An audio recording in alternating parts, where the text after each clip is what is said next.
All right, perfect. Brian, we're here. Here, man. Uh, Ladies and gentlemen, welcome. Guys, don't hope everyone's doing. It is whatever today. May 5th? May 5th, yeah, because yesterday. So yeah, man, it is May 5th, 2017. Everyone's doing well. Hope everyone's had a good week so far. Brian, we were talking about well, first of all, how are you, man? Good. Yeah? Yeah, man, good shit, dude. Good shit. It's been a while since we did the last one. Last one Yeah. was yeah. I want to say maybe like November, maybe or like December or something like that. Yeah. Yeah. Like, Yes. done one in that time, Yeah. but it's been like over 5 months for sure. Yeah. I think over 6. Right. So November sounds right. Do you have like a record of list of all the podcasts? Yeah, I do. I do actually, and I actually went to go look it up yesterday, and I think it was I want to say around either October or November. I can't remember if the Switch had been announced yet. If it didn't, Okay, I do remember it I now. think- We were talking about the Switch. were we talking Yeah. about Switch? And you were talking about like the price points of Switch. It hadn't been decided like what price was going to be yet. Okay. And you were asking me like would I get a Switch based on if it was 300 or Yeah. 250. Gotcha. And you were thinking that it was like what is the Switch now? So the actual MSRP is $299.99. Okay. Yeah. Yeah. I think I thought that it could be like 150 or even 200. Did I say that? I think so. Yeah. Jesus. Yeah, I was aiming. I think the perfect price point would have been $250 actually, but yeah, but it ended up being $300, and but the thing's fucking selling like hotcakes. Like it's fucking difficult as shit to find the thing right now, and no matter no matter where you look, it's sold out. It's sold out, which is good on them because God knows they needed the comeback. Yeah. For sure. From Wii U not doing particularly well. So yeah. But the Switch is a fantastic device. I have it here. I'm playing Mario Kart on it right now. It's a great device. You can, but yeah, you can get like a selection of games and shit there, and pick whatever you want. The great thing about it is like there's no region locking. So like finally, basically, if I wanted to go into the Japanese eShop and download some games, I could totally do Really? that. Yeah. Okay. Are there any games in the Japanese eShop that would be in English? I think there was one or two of them, and I downloaded one of them. It's called Kamiko. Kamiko is this awesome, like pixel art looking game. It almost looks like old school Zelda, but plays like a modern game. It's like a hack and slash. Okay. But it's fucking cool, man. It was like $5 too. I was like, fuck yeah. That's dope. I've been playing a game kind of like that. Yeah, it was great. It was a small little indie game. I love it.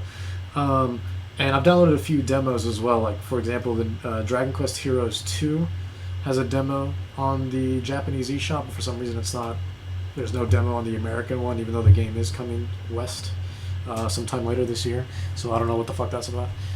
Same thing with Puyo Puyo Tetris, which that got a demo in the Japanese eShop, and there's a demo in the US eShop now, but that came like a month after the fact, So I don't know what took them once again so goddamn long.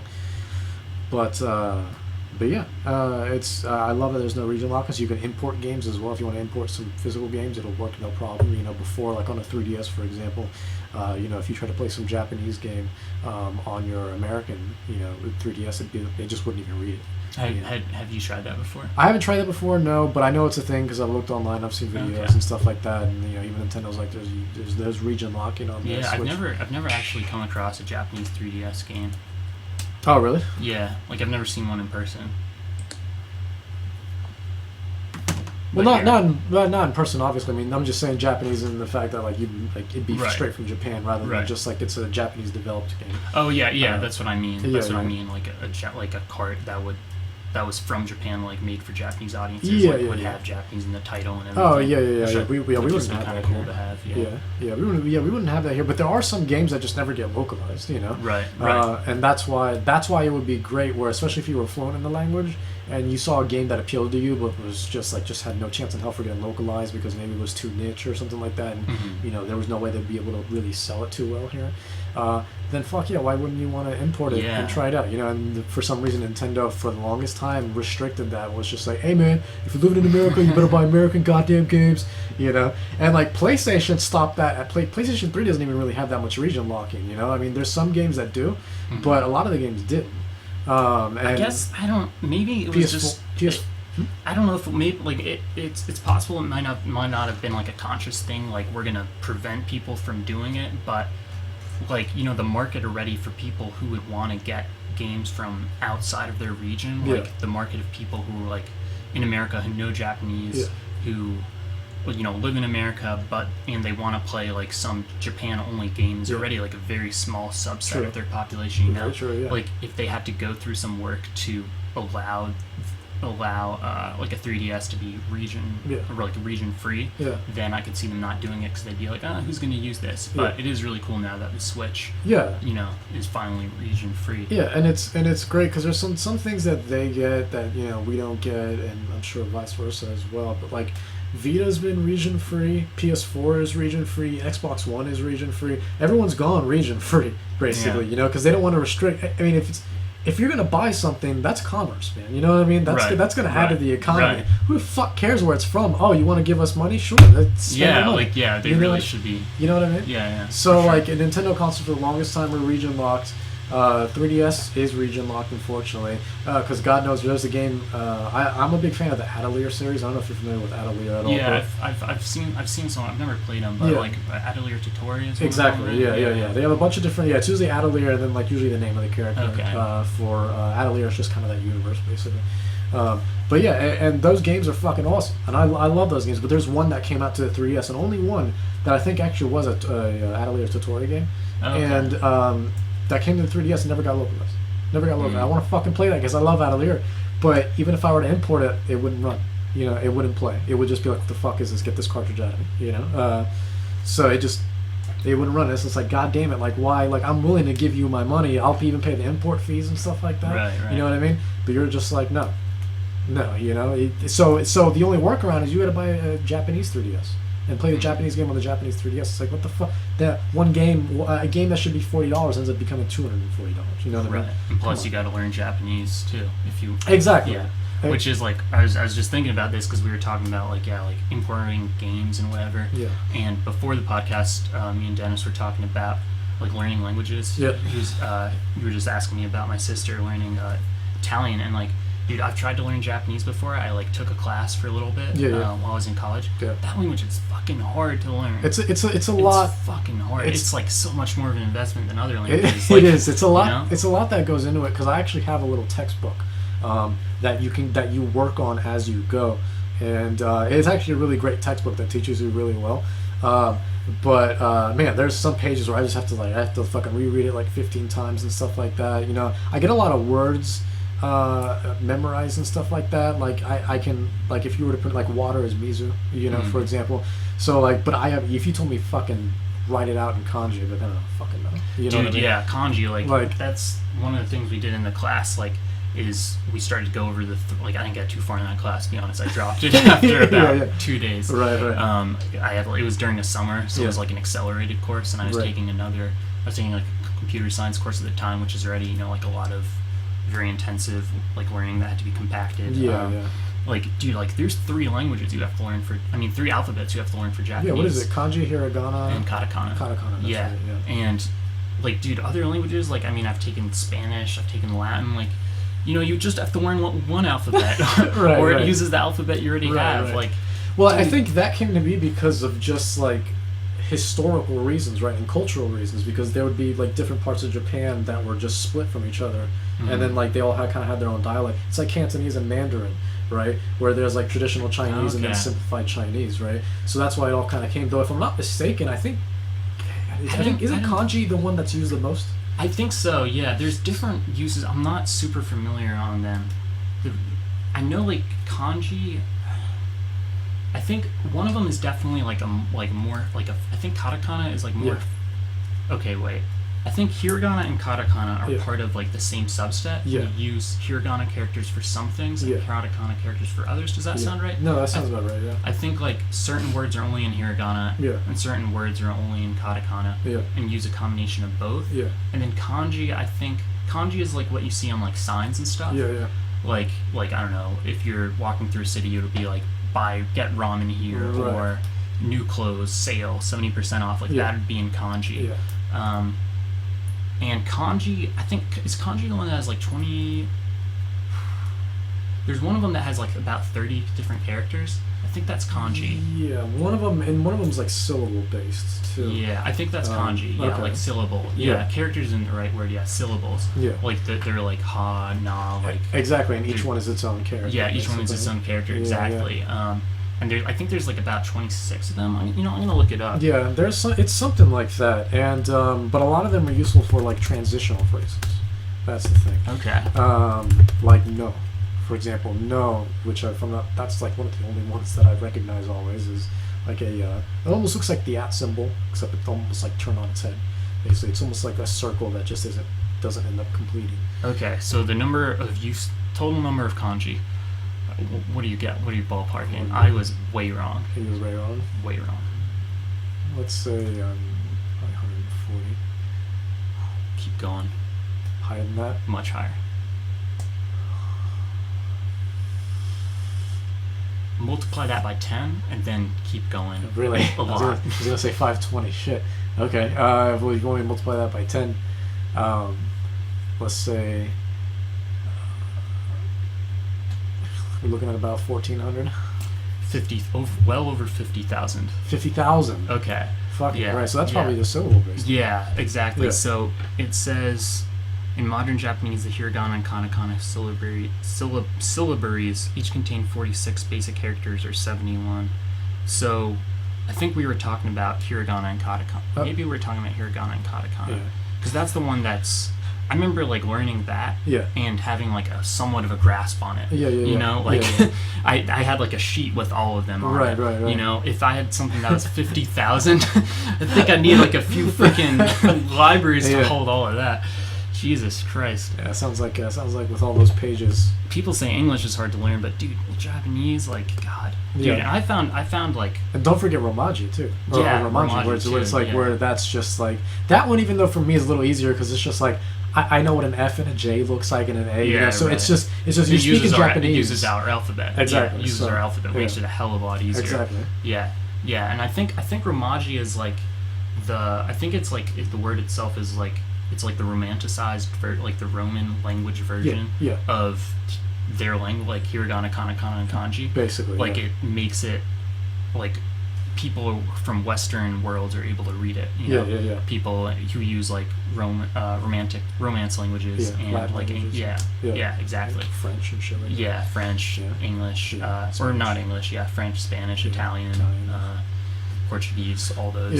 Yeah. The Portuguese fucking throws me off because the thing is like I understand a good amount of Spanish, right? And I can dabble in a little Italian here and there.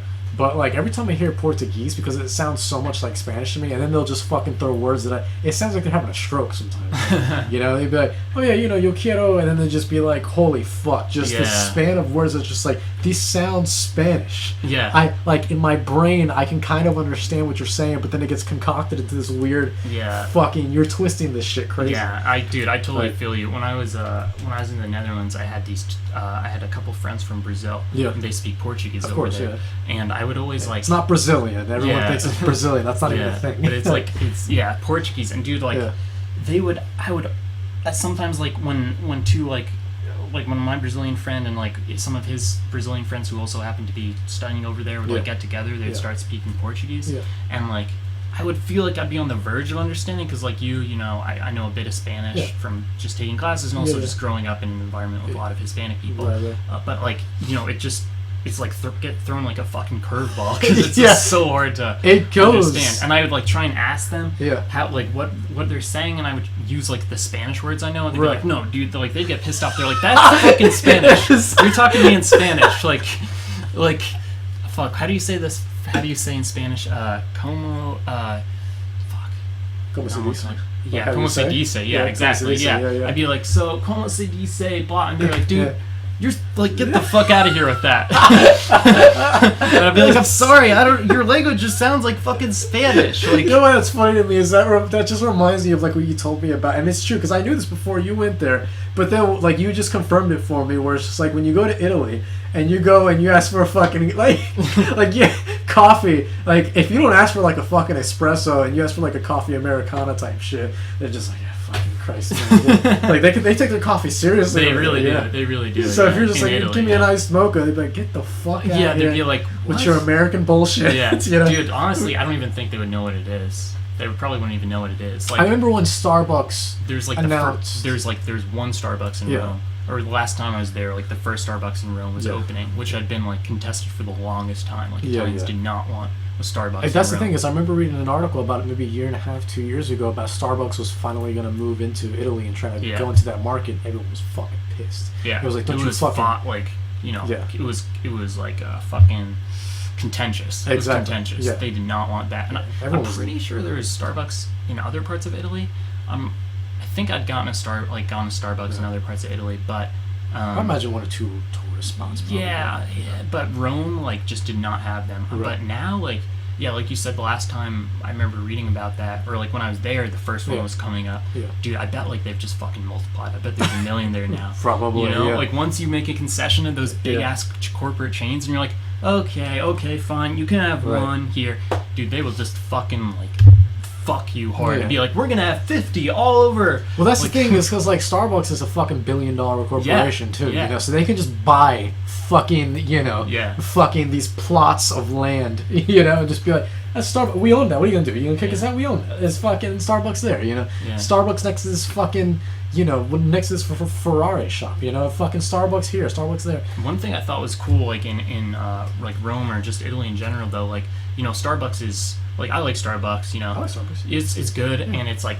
somewhat cheap, but like compared to the coffee in Italy, dude, like you could get a coffee, like my sister, like who lived there, if we went to a place that had coffee for more than €1, which is like $1.30, she'd be like, nah, fuck this is overpriced. Let's go somewhere else. Yeah. Shit. And then we go somewhere where you could get it for like 50 euro cents, and that'd be like a decent price. Right. Yeah. That's fucking awesome, Yeah, and like shit, like things are already more expensive in Europe. Like I would go to the Starbucks in the Netherlands a lot. There was one in the city I lived. Yeah. And getting a coffee there was like €2.50, just the basic ass, you know. That's not bad. It's not bad, but it's also like if you're in Rome and you can get coffee for like €1 or less, and then that's true. You go to Starbucks where it costs almost 3 times that. It's like they're competing, you know. Especially when, you know, local coffee shops, and especially in the case of Italy, where you know, the coffee is one of those things they do with pride. You know what I mean? Much. Yeah, so like, I mean, a lot of the things that we call our coffee are Italian names, right? Macchiato, espresso. You know what I mean? Frappuccino, right? These are all Italian names. Even naming it. Venti, you know, grande is Spanish and tall is English, but I like how they try to like be inclusive and try to hit every mark. You know, we got tall for the English speakers, we got grande for the Spanish speakers, up with that? We got Venti for the Italians. You know, it's just like, what are you doing making different languages for each fucking size? But like, you know, something like that where it's just like, you know, you know, the best part about stuff like that is like, it's not even like you get what you pay for type thing, especially in the case of Italy, where it's just like you taste the authenticity. You know what I mean? Sure. I remember, I've been to plenty of Asian parties, like genuine, like Asian, like these people are off the boat, they can barely speak English, parties like that. And you know, and I'm sure you've had Chinese takeout before. We've all had fucking Chinese takeout before. Nothing fucking compares to authentic fucking Chinese food, dude. When it's like authentically made by like an actual Chinese person that understands the ingredients, and this is something they grew up with, it's something that, you know, this is their culture and stuff like that. You eat that shit, holy fuck, it's fantastic. I don't think I've ever had that, honestly. It's great, man. I've had it a few times with Chinese food, only once with Japanese food. I've had authentic Japanese food before, like made by genuine Japanese people that were just like, that you'd walk up to the fucking like little fucking like street food type thing and be like, can I get, and then you try to explain to them, they'd be like, just fucking point, because I don't understand what the hell you're saying. Just point at a picture, and it's like, okay, well that one is like, okay, we make that. So like literally like straight off the boat, and it's like, fuck, dude, it is like it really just takes you to another level of appreciation of food and culture and stuff like that. You really understand, in the case of Starbucks and just a coffee for Italians in general, where you go to Starbucks and like that is a big corporation chain, and really like even though I mean the coffee's not bad, the coffee's good, but you are also paying for the name. Yeah, basically. You're paying a lot for the name. You're paying like half for the name. If I'm not mistaken, I think a year ago, for the fuck of it, not because they were losing business, or in this case it would fucking make it lose even more, but like, or just because they were losing money, but like they were just like okay, we're going to increase all the coffee by 10 cents. No reason. They just did it. No, Starbucks just like increased it by 10 cents. They can too. And they can, and that increased their profits by a fuck ton because 10 cents, no one's really gonna fucking notice, But that shit piles up. Yeah, for sure. You know what I mean? Yeah, over millions of cups of coffee that they sell every day. Exactly. 10 cents times millions and millions. That piles up like a motherfucker. That piles up big. Yeah, that fucking mountains. Yeah. Like that becomes fucking mountain range. So they profited heavily from that, dude. Oh, for sure. And I've been hearing rumors they're gonna have another fucking spike, 5 cents this time, and make it not as noticeable. Because one day you're gonna walk in and be like, hold on, this is $4 yesterday. Why am I paying $7.50 for this fucking iced latte, iced fucking latte. Dude, one day you're gonna have to pull out your paycheck and just endorse the back of it and hand it to them. Dude, it's gonna get to a point where coffee's gonna cost more than the movie ticket. You know what I mean? I'm much rather, dude. If it ever gets to that point, I'm fucking boycotting coffee completely. Yeah. But it's only gonna get that way if Starbucks allows that way, right? There are plenty of local coffee shops that are fine, but people, because of Starbucks and because they're fucking everywhere, it's just like, okay, I'll just go. I need coffee. You turn to the fucking left. Oh, there's a Starbucks there. There's coffee there. Versus these local coffee shops, which they do exist, and there's great ones around here. Yeah, there are. And some like different local coffee shops is interesting, especially in like the area we live in. Like a lot of they can vary wildly in price though. Like have you been to Open Eye Cafe? I've been there. Actually, a few times. Yeah. Okay. Yeah. Ever in Carborough? Yeah, in Carborough, by like Speakeasies, like right next to the Wendy's. Yeah. That's like the cheapest coffee I know of in Chapel Hill, Carborough. Mm-hmm. That costs like last time I was there. Isn't that across the street from Glashalfel? It's actually. Is it a German place? Glass half full, I think. Oh. I like to call it. I was like, what are you talking about? I like to call it Glashalfel. Glashalfel. Because it's all one word. It is right across the street from Glashalfel. Okay, all right. So just making sure. Glashalfel is a good place too. But so last time I was in Open Eye was like 2 years ago. Yeah, I haven't been or there at in a least. long time. Are they still around? Yeah, they're definitely still around. Okay. I pass by there all the time. But last time I was there, I was actually with like Dominic. Actually. Oh, okay, dang. I think like I just walked in one day with Kevin Barnes and Charles. And maybe Pilak, and then Dominic was there. I was like, "What the fuck are you doing?" So we just spent hours just shooting the shit. Oh, nice. Like, just sitting there. But that was the last time. That was years ago. Yeah, dude. Yeah, but mentioning those people like existing in Carborough together, like Pilak and Dominic, like that dates the conversation a number of years. That gives it like a date like BC like 1400. Especially since Dominic, he's in Germany now, right? Yeah, he is. Is he there permanently? Is he like a citizen? Yeah, he like lives and works there now. I was actually talking to him on the phone like a few days ago. Yeah. Yeah, and he like lives. He lives in Berlin. Yeah. He likes it. Yeah. He says he misses the boys though. Yeah. I was gonna say because like I think we think about him from time to time. We do. Yeah. It'd be a nicer hangout session if we had, maybe we take that vacant seat, put Dominic into it. Dude, Dom. It'd be like, yo, Dom, shoot the shit with him. Dom, on the off chance you're watching this right now, we've got a vacant seat for you right here. Not as as just from working with Dennis. That I'm a fan of this chair, and he has some complaints against it, valid complaints. But dude. and I'm a fan of his chair as well. But we would have a perfectly suitable chair that may or may not exist right now that we're looking at for you to sit in. But he says he misses the boys, dude. And we miss him. Yeah, we miss him too. Yeah. But okay. So my thing about Open Eye, dude, that is like the cheap. That coffee there costs like $1.50. It might even cost $1.25. Really? Yeah, for like a normal glass of cup of coffee. Yeah. But like, okay, Caribou Coffee is gone now. But Caribou, that was a good run. They fucking did. I like Caribou, man. They were okay. I think my problem is like every time I went in there, and I don't know what it was. The coffee, to me, wasn't as good as Starbucks, even though I did like their prices better. I think Caribou definitely had some competitive prices. But my problem is every time I went in there was either one crazy fuck sitting in the back, or there was some pretentious fuck. God. There was some pretentious barista that was just like, So do you want the iced latte? And I'm just like, no, I want a fucking vanilla macchiato. You know, well, macchiato, then you put the vanilla extract in there, you know, give it that nice oomph. They're just like, we give you an iced latte. I think that's what you want. That, my friend, is good coffee. I can make you a solid iced latte. I was like, that's not what the fuck I asked for. I don't care about your opinion. Like, I don't give a shit. I don't care what you think is good coffee. I came in and I ordered my fucking drink. Like, what do you think this is? Like, like free-form, like, improv coffee? Dude, like, you don't get an input on this. Exactly. Like, what the fuck, dude? That's weird. Really? I can't believe you had that experience, man. That happened once. Only once. I've been there a few times, but it happened only once. That would put me the fuck off on Caribou, man. But I was about to be like, I miss Caribou, but now knowing that my friend went in there and had some like pretentious douchebag be like, oh, this is what you want, coffee. This is quality coffee. I can make you the best in the district, the best. I was just like, we're not a fucking competition. I don't care if you're not a used car salesman, man. Like, get the fuck out of here. Make me my coffee, bitch. Right. Like, I don't fucking care if you're in the fucking like Ninja Warrior barista Olympics. I don't fucking care about your quality of coffee. I asked for a fucking vanilla macchiato. I swear to God, if I take a sip from this thing and it's not vanilla macchiato, I'm fucking pissed, man. I'm paying for a vanilla macchiato. Iced latte is like $1 more. God damn it, I want my vanilla macchiato. Yeah. You know what I mean? Right. But dude, rightfully so. There was that one time where the guy was just like telling me what coffee I should have. Like, fuck no, man. Like, dude, oh my God, I can't believe. Like, do you think how many times do you think that guy had tried that? Well, I went a few times after that. I never saw him ever again, so maybe he fucking left. Maybe they let him go. Maybe the manager. Yeah. I was gonna say maybe the manager came in and was like, "What the fuck are you doing?" You know, this guy asked for a frappuccino. Why'd you give him a small shot of espresso? Like, I want to give him actual coffee. Some Russian guy who like takes coffee very seriously. He does not know what coffee is. You know, he needs espresso. Dude, that is bizarre. Okay, dude, that is like fucking. That is fucking bizarre. I talked to this dude for at least 2.5 minutes, man. I'm just like, you don't understand. 2.5 minutes. Jesus Christ.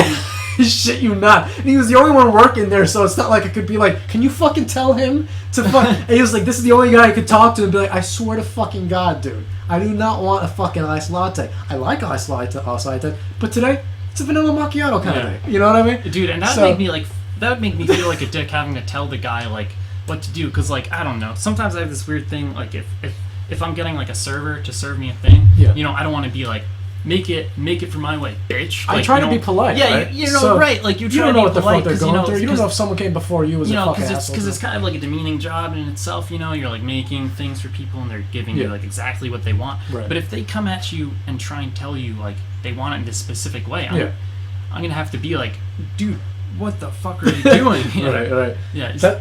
That just scared me. Oh, okay. Yeah.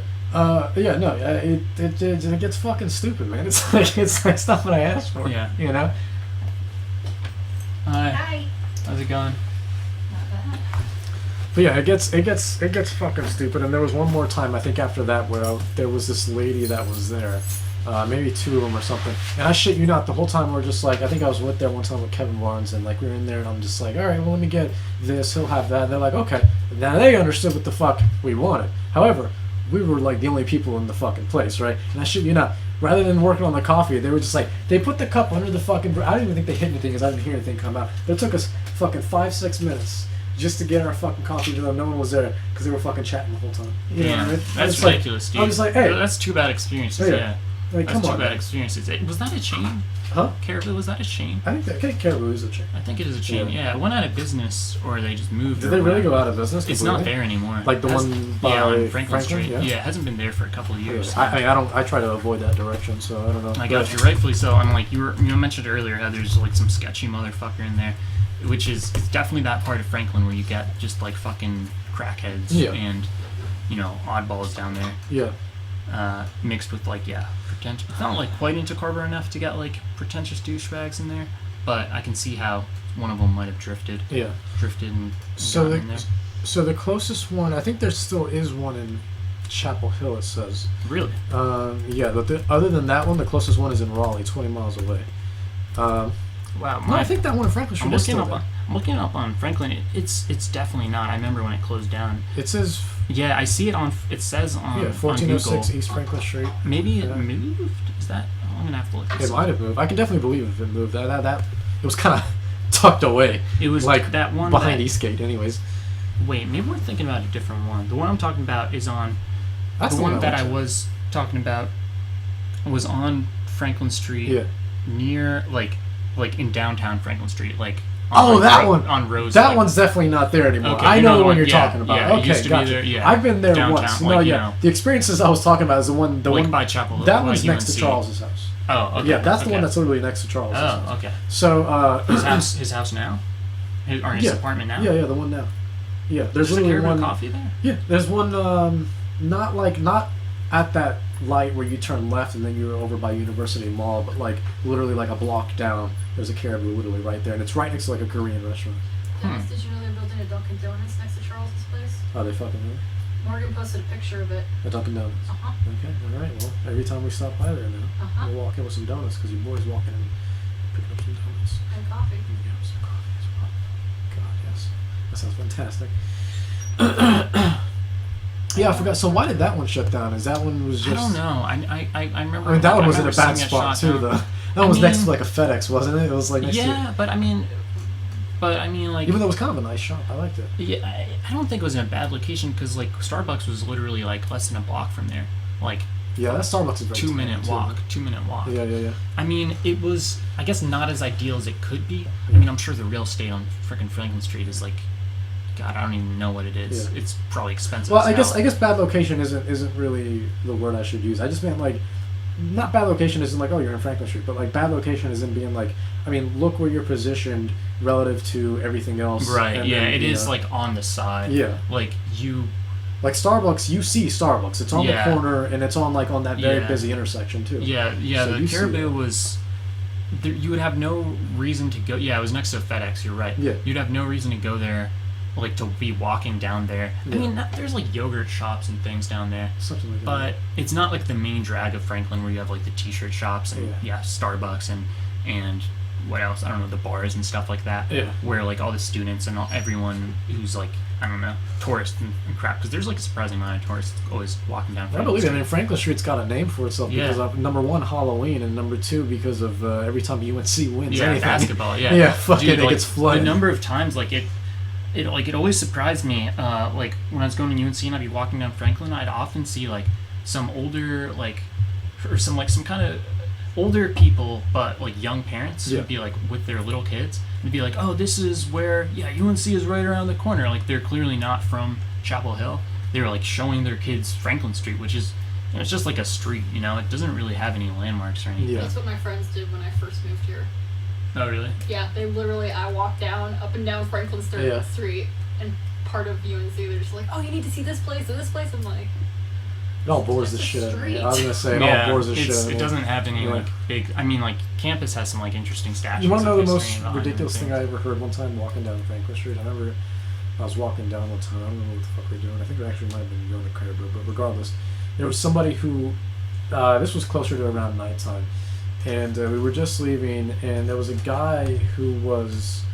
I think like kind of on the other side of the street, but it wasn't too many people, so like I heard him kind of talking. He was kind of talking kind of loud, and he goes, "Oh man, this place really reminds me of New York," and I was just like, "Sir, have you ever fucking been to New York?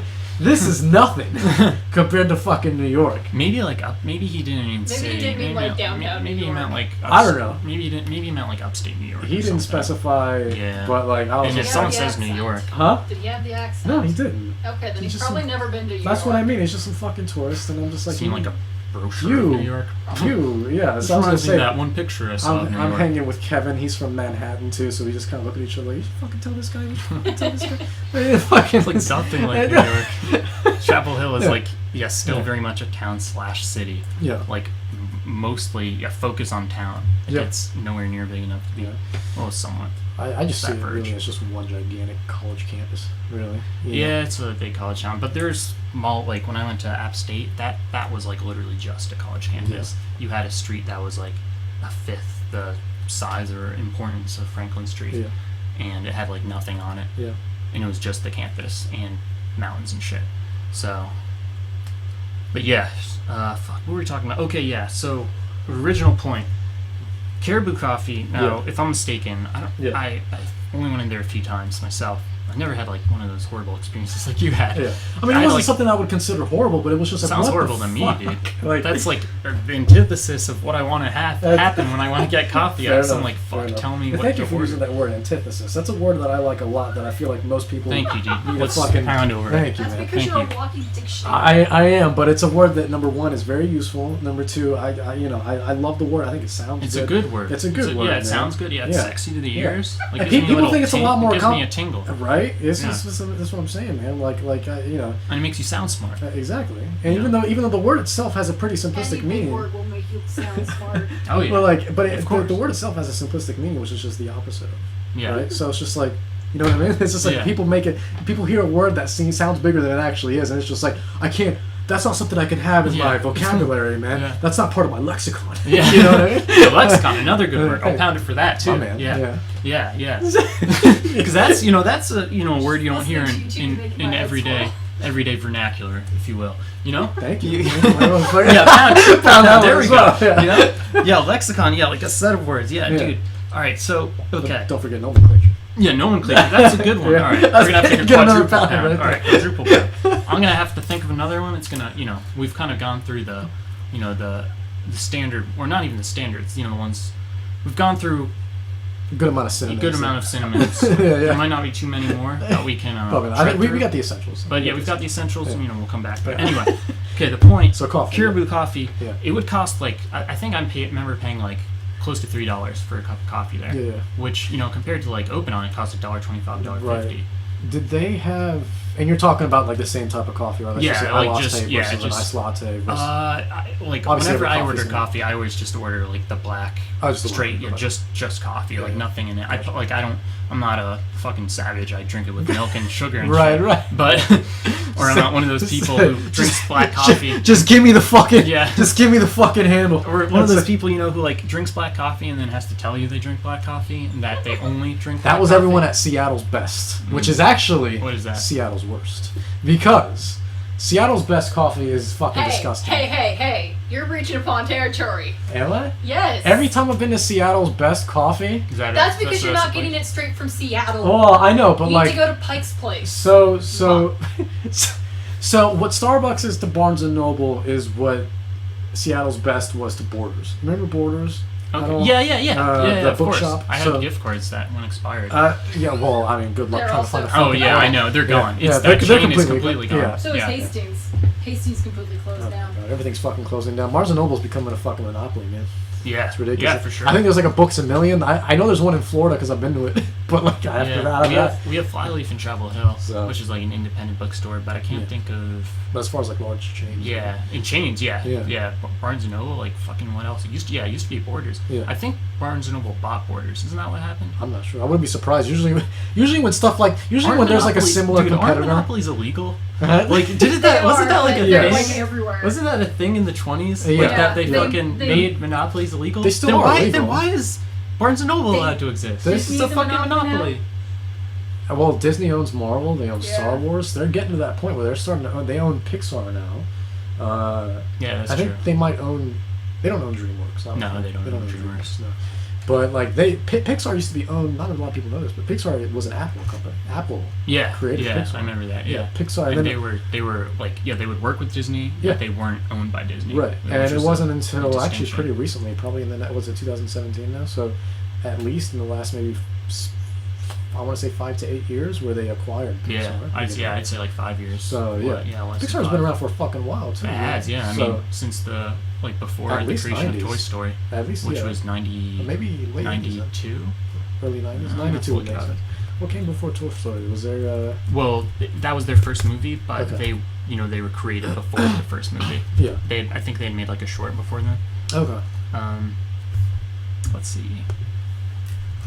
I'm looking it up. Okay, 1986. Wow. Okay. Okay, so 80s, gotcha. But it was established. I don't think they did much with it before then. Hold up. Damn. Okay. 1995. Toy Story 95. 95, gotcha. Yeah. Okay. But what were we talking about? Well, just how like just monopolies really. Oh, You yeah. know, and Yeah. how like Barnes and Noble really is the only like major bookseller that Yeah, you what see else now. is there? You know, I mean, I really besides can't think of anything else. I wouldn't even consider Amazon a bookseller really. They sell books. They started off as Yeah, books. that's what I was That about was to say. That strictly was their books, yeah. original purpose. But now they're beyond I mean, they don't that. they don't have a physical presence. No, they don't. No. Well, I guess they have drones. Is that a real? Do they actually have drones to deliver Yeah, products? I think it's. I remember think it's. hearing about that They for the only do it. longest time. I think they only do it at specific places. Still as like a beta test. Oh, okay. It's not like a worldwide thing. Like I've never gotten delivered a package Yeah, me from a either. drone. Yeah. That's so fucking cool. But they have like maybe 2 or 3 that kind of go in specific spots, Okay. and they kind of rotate. Like we'll do New York for a bit, and then we'll do Los Angeles for the typical major cities that they fucking test these things out at. But like Amazon doesn't have a bricks and mortar store like Barnes and Noble. Yeah. So other than Amazon, which I can actually see being a competitor for Barnes and Noble for sure, just because pricing wise, Yeah. I buy a lot of books from Amazon simply because like I get a better deal from them. You know what I mean? Like I bought a book the other day for $6, And and otherwise they have they consistently have deals on books. They I bought some. I got I did some survey and I got like a $15 gift card and I wanted to buy a new MP3 player that cost like $30. And there's this threshold that was like, if you spend $30, like you can pay $6.59 for shipping. Yeah. But if you spend $33 and one of your things is a book, then you pay free shipping. Oh, I'm like, okay. shit. Well, I'm just gonna get a book then because Yeah. it's cheaper for me to get what I want and something else than to just get it and pay for shipping. Yeah. So I ended up like getting a book too. Yeah. But like they like heavily, even though their focus has moved well beyond books, like it's still like a major thing of how they get money.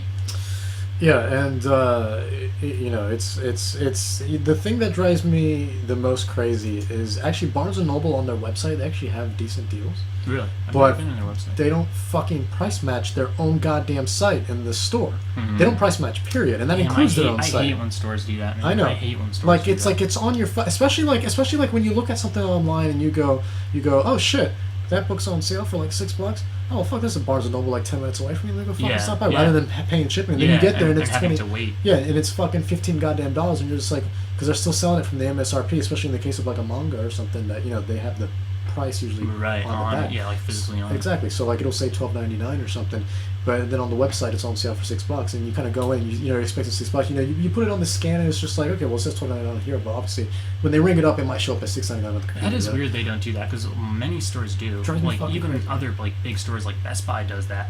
Best Buy price matches not just BestBuy.com, but Amazon, Walmart, Target. So like they price match everything. So if I ever need anything and I find a better deal somewhere else, I'll usually go to price match at Best Buy, and it's never a hassle. I'm just like, hey, this is like $10 cheaper on Amazon. It's like, okay, well, can you show us real quick? Yeah, show it to them. They fuck with it to make sure it's not just Is a that a Photoshop recent thing? image. Because the last time I bought like a new power supply at a Best Buy, and it was like $20 cheaper on their website as opposed to the physical store. And I was like, I found it cheaper online, and they're like, oh well, it has to be from the store. And I was like, it is, and I showed it to them. They're like, oh, okay, cool, and they took the $20 off, and I bought it physically from the store. Yeah. But this was like three years ago. Okay. So is it a new thing that they've? I didn't guess. know. Or maybe the guy. It could have been wrong. Yeah. Or maybe I don't know. I could Could've be been. remembering the story wrong. I price match, a lot of the time that I'm there, and I've never had issues. I'm just That's like, a good thing they do because Best Buy is one of those stores I would have thought have gone out of business years ago. If Well, they were hadn't about done to. shit- yeah, if They were hadn't about done to, shit and then, that, like, price made some matching. drastic changes. Exactly. I'm sure So- that's like they have some other really good things that they did. Yeah, well, they started expanding their brand a little bit because they have Insignia now, right? They have What's that? Vizio, just like an electronics brand, like Vizio, Oh, for okay. example. I've heard of Vizio. That's like so that's like my TV downstairs is a Vizio, you know what I mean? Okay. So like it's just a way for them to compete, and they're cheaper typically too. It's their store brand product, basically. So it's like when you go to Walmart and you buy, they're pretty much Doritos, but they say great value on them. Right. And, that's a Walmart brand, obviously. You know Right, what I mean? right. So even though they're essentially Doritos, they're a little bit cheaper because they're Walmart brand, even though they taste the fucking same for the most part. And so same thing with like Vizio in that case, where that is Best Buy's brand, and they're just like basically, you can pay $3,000 for this 50-inch 1080p TV, or you can spend $1,500 instead on this Vizio. That's might be like an inch smaller, but you save it half the fucking price, and so the money goes directly right back to Best Buy versus the manufacturer like LG, Samsung, whatever the fuck. Yeah. You know what I mean? Because Best Buy would be the middleman in that case. Oh, So slightly off topic. what's up? related to the stream, do you want to like open the blinds or something? Because if you look at your like avatar on Twitch, like you're shrouded in darkness, man. You're like a dark lord or something over here. Yeah, you can't see your face at all. You look like some like demon lord, which is like fucking cool. But I don't know. You might want to get some light on you. Is that here? It's the glare from outside. Oh, is it the glare? Is that what it is? That's the thing. Is it's shining. There we go. All right, we're good. I think that's better. Okay, it's about to catch up. Yeah. Let's see what happens. Dude, it is fucking cool. It's like we're in a time machine right here. Seeing what's like gonna happen. Okay, yeah, that worked. That worked. I can see myself. Yeah. Good. All right, cool. Okay, cool. Yeah, that worked better. Oh, okay, I get what you're saying. Yeah, because on my stream, it's like 30 seconds or a minute behind what we're saying. Yeah. But I guess you're getting a live feed. I'm looking at the live feed. Oh, okay. Okay, cool. Yeah, that worked. But yeah, I think that they have their own brands to kind of offset the kind of competition. You know what I mean? So I think that way it brings a little more money to their pockets. So they can stay afloat a little bit more. Yeah. So besides the price matching, obviously they've been expanding their own brands and kind of having their own. And they're like in general, like even without price matching, like their prices are not bad. No, they're not bad at all. Computer supplies. I'm an avid Best Buy shopper, man. Yeah, when I was a kid, like I remember their computer. Going in there for some reason, my dad being like, "Nah, don't buy any of their computer stuff. We can get it cheaper online." Which like when Newegg was like just starting and things like that. Yeah. And I don't know, people who didn't know better would buy their like HDMI. I guess HDMI wasn't even out. Like I don't know, their fucking Ethernet cable from Best Buy. It would cost like 3 times more than what online. But now these days, when you go in there, like the prices, even if you don't price match, like they're pretty good. They're pretty decent to what you can find on the internet. I'm a GCU member too. So GCU means Gamers Club Unlocked, basically. Okay. Dude, I get 20% off of all games. Yeah, all games. I can't remember the last time I paid $60 for a game. Really? Yeah, or $40 for a handheld game. I can't remember the last time. Dude, if you ever want to use that discount, just go in there, use my phone number. They don't check your fucking Thank you, dude. I'm gonna have to do that. I tell people that all the time. Charles takes advantage of it all the time. I'll see random emails from Best Buy that's just like, "Thank you for purchasing this," and I'm just like, "What the fuck?" Like their TV that they have, right? Yeah. They're fucking. They didn't get 20% off of that, but they bought a game with it or something. So like I remember getting an email once. I was like, "Thank you for purchasing this," and it was like a TV and some Wii U game, and I was just like, 100% didn't buy that. Must have been Charles. Yeah, but. You get 20% off. All games? Huh? All games? Before tax or after tax? Either way, it's 20% off. You're not paying $60 either way, even after tax. So still good either way. I was just curious. So, because that's at least $12. Yeah, exactly. If it's after tax, it's at least 12. Yeah. Before tax, it's 12, which is still substantial. Exactly. Like I bought a new game recently. You heard of Nier Automata? Yeah, of course. Yeah. I got it last week. Yeah, did you get a PS4? For PC. Oh, for PC, gotcha. Yeah. Okay, yeah. Yeah, and it's super fun. I fucking love that game. Well, that's because let me tell you why it's so goddamn good. It's because of Platinum Games. I love Platinum Games. Yeah. They're the guys behind Dark Souls, right? No, that's From Software. Oh, okay. They're the guys behind Bayonetta. Okay. Right, Beautiful Joe. Okay. All right. Love all those games. Devil May Cry. Really, Devil May Cry. Yeah. So that hack and slash shit, they're very good at that. They are very good at that, and that's why Nier Automata is so goddamn good. See, I hadn't. You know more about like games in general than I do. I've seen like whenever I play it loads up, it says Square Enix. So they published the title. They didn't develop the title. Okay. So the difference between publisher and developer is basically the publisher is the one that kind of distributes everything. So they're the ones, but they also give the money for the development. Okay. So they're like, while Platinum Games, who are the developers, they're the ones that are actually coding this shit and fucking like making so the shit. So they're making the game. Exactly. They're the ones making the game. Square Enix is the one that's funding the game. Oh, they fund it, and they're the ones that distribute it. So the moment it's done, they print it on the discs, and then they send it out to all the So retailers. it's not really a Square Enix game; it's a Platinum game. Is that right? I mean, like Square Enix publishes it, but it's like. So yes, it's a Platinum game, but Square Enix also owns the IP. Okay. So it is technically their game also, but if you want to talk about who really, created it, that's because like they're just putting their label on it or whatever. Yeah, exactly. That's okay, interesting. I didn't know that. It's interesting. So like I bought this new game, and it's still new. And I went to. We've been meaning to get it. It's great. It's if you need another reason. Yes. Yeah. If you my god! If you another reason to get it, like dude, it is awesome game. It's also the first one. 2B. Yeah, I know a guy's response. I'm just saying, 2B is gorgeous. Yes. She is stunning. She is fine. Dude, it is like distracting. Have you seen the other girl from the first one though? I didn't know there was another one. Yeah, oh my god, the first one is amazing. There was a first one. Actually, that's why when this came out, everyone was like, "What the fuck? There's a new Nier." There's a new Nier because like everyone was just like because the first one was very niche, you know. It's very it was 10 years old. It's very old too. It's old. It was on 360 okay. and PS3 Yeah. also. So maybe I've heard of it. Yeah, it was just called Nier. phenomenal. What's it called? yeah, it was just called Nier. Yeah, Just it's called Nier. Yeah, this one. It followed a guy, and Grimoire is actually in the new one too. Okay. He was in the original one, the book, Yeah, it was And like a then- talking book. Yeah. and I can't remember the girl's name, but she was basically Yeah, I didn't she know it was. basically like 2B. I didn't know there was another game in the It's series. Yeah. I didn't know it was a phenomenal. series. Yeah, this is the sequel technically. Yeah. Okay. So, yeah. It does. It so far From hasn't what I made know, it any doesn't have reference anything to do with the first one though. I don't think so either. I think it's its own thing. But But- Yeah, it's this is my first time playing it, and like this is the first time hearing about it, and I haven't Yeah. felt I lost think- at all in the I think it's story, always so good to I do don't that think when- it's a continuation. whenever, of well, I was gonna sequel say or like whenever you're making a sequel to a game that may or may not be part of the same universe, if it there gets to a point where if it's been a certain amount of time since the last game, you're better off just making a brand new Yeah, story. rather I than mean, That's just- like I don't Witcher think 3. I don't think a sequel is the right how word. long between Witcher 2 and Witcher 3? Witcher 6 two- years. Oh, really? 2010 Really? is Oh, shit. when the second one came out, Huh. and the first one was only PC. Yeah, So it came out that's right. First one was only quite a PC. few years before that. Yeah. So I waited 6 years for Witcher 3. Yeah. But the way they did the third one, since there was so much time between it, they caught you up. Yeah. So you could start the third one without having to Right. really focus it. Right. It made more sense if you played the originals. Sure. But Can I use this here? Well, I don't give a fuck. Yeah. Oh, word. Yeah, like I don't know if sequel is the right word for this Nier game because like It's not. I haven't noticed any Right. kind of backstory. or Right, but anything. it is the second Nier game ever Okay, made. yeah. It a sequel direct or not is it is the second Yeah. game. So, Right, I hear that. I Did hear this one that. come out by Final Fantasy also? This Square is Enix? Platinum Games. It is Square Enix. They published it. Oh, okay. Yeah. So technically Final Fantasy. Square. Square Yeah, I meant Enix, Square Enix. Yeah. It's the only game I know from them. Well, I mean, that's their biggest game. Because they released the Yeah. first one too. But I love Square Enix. So you Yeah. Oh, put Square Square Enix Enix. on any box, I'm just like I'm there. Like Yeah. Final Fantasy.